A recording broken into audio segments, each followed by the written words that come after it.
Ladies and gentlemen, welcome back to the other side of the coin and welcome to yet another new location here in sunny Toronto.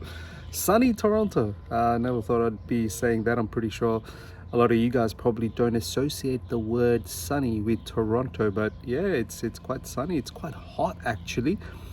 This is the beauty about being in Toronto or in Canada during summertime, which is great. I don't think I could ever bear the winter over here. The winter apparently is very, very harsh.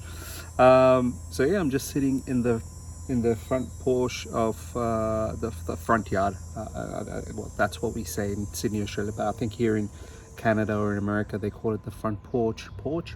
I think that's how you pronounce it. But that's not, we're not here to talk about Toronto. We're here to talk about the latest Chelsea news. As you can see, it's not the normal setup that I have. So I'm going to try and remember all the news that I've gone through over the last 24 hours and try and give you guys my opinion about it. You, just like always, let me know how you feel about all of these news. First up, ladies and gentlemen, Desire Doue. Once again, in the comment section, let me know how you pronounce this brother's name. Doue, I think that's how you pronounce his last name as well. French kid, 19-year-old.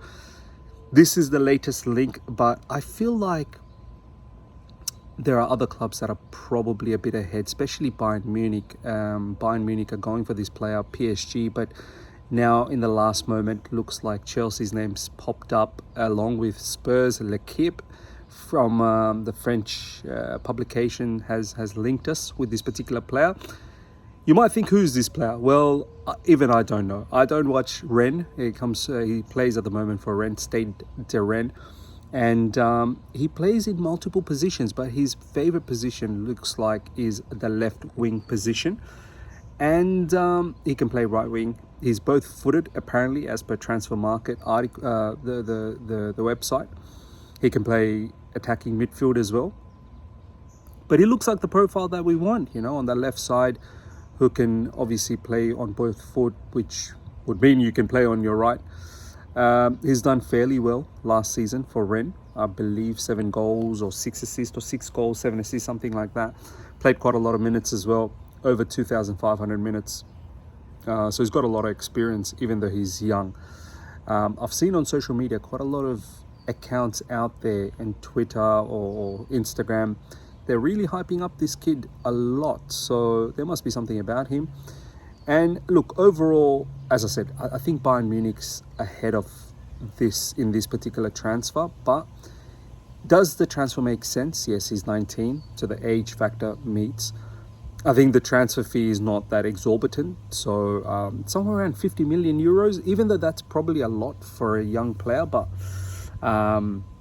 50 million with that level of experience, a whole season under his belt in Liga, it's probably not that bad. 50 million euros, you're looking at about 45 million pounds, something like that. So that's probably okay-ish. Well, it does meet the transfer fee criteria, and the wages, you best believe the wages are not going to be that expensive. So overall, it meets all the criteria. Overall, you'd think that, yeah, this rumor might not be that false, but have we done all the groundwork prior to competing with Bayern Munich? Probably not, but we shall see. We shall see what happens. Let me know your thoughts, ladies and gentlemen, in regards to Desire Doue or Desire Doue, however you pronounce it. Let me know in the comment section. And do you think he's worth it? Do you think he's worth coming to Chelsea Football Club? Now, next up, I want to talk about Renato Veiga, ladies and gentlemen. He's been announced officially by Chelsea Football Club. So big ups to Renato Veiga. He's, in my opinion, he's the backup left back, inverted left back. He doesn't really play predominantly left back. He plays more central midfield, but he's someone who can definitely play left back. Someone who can fill in as a LCB as well. So let's see how he does in the preseason. Good timing for him to come into the football club just before the preseason kicks off.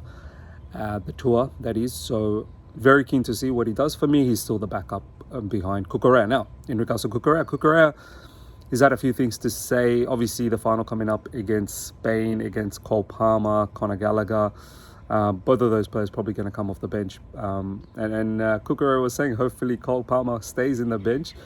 because he doesn't want to face him. But fantastic Euros from Cole Palmer, and yeah, I still see a bit of disrespect regarding him on social media, which is quite sad. He's a sensational footballer, and he has to be in the list of one of the players of the tournament in this Euros. And he said a few things that apparently Enzo Maresca's called him and he's had a good conversation. So I'm pretty sure Enzo Maresca will value this player a lot. And he's also said that, look, it's not like there have been some Chelsea fans that has given him and others a hard time. Obviously, there's been some fans in Euros that's given him some hard time in the semi-final against France. That's because of the handball against Germany.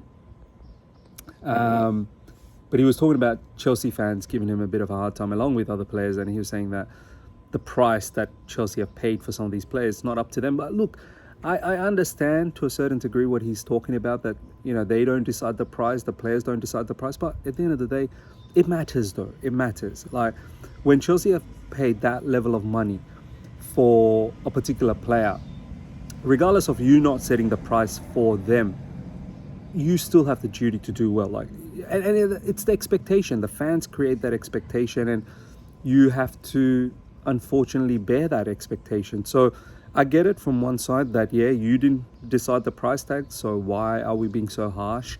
But at the same time, yeah, that's what your market value was, and we expect you to do well. So look, overall, since Cucurella's joined, he's not really delivered, obviously. We all know that.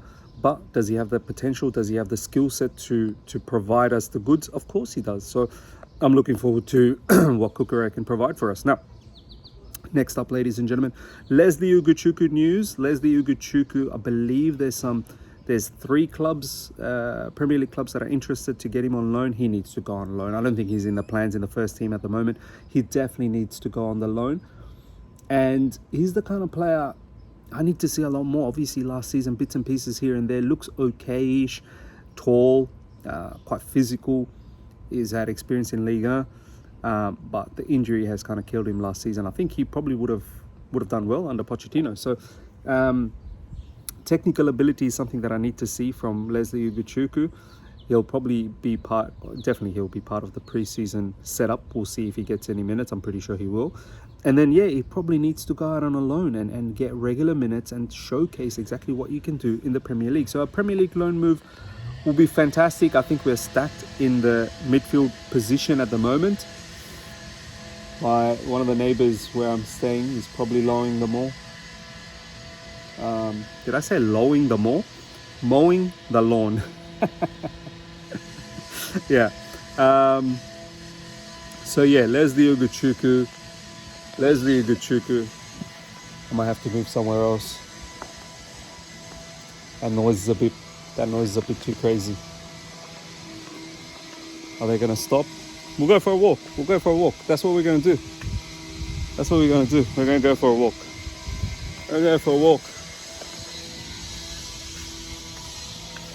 We have to get away from that noise. So yeah, that's a little bit about Leslie Ugochukwu. Let me know, guys, your thoughts in regards to Leslie Ugochukwu.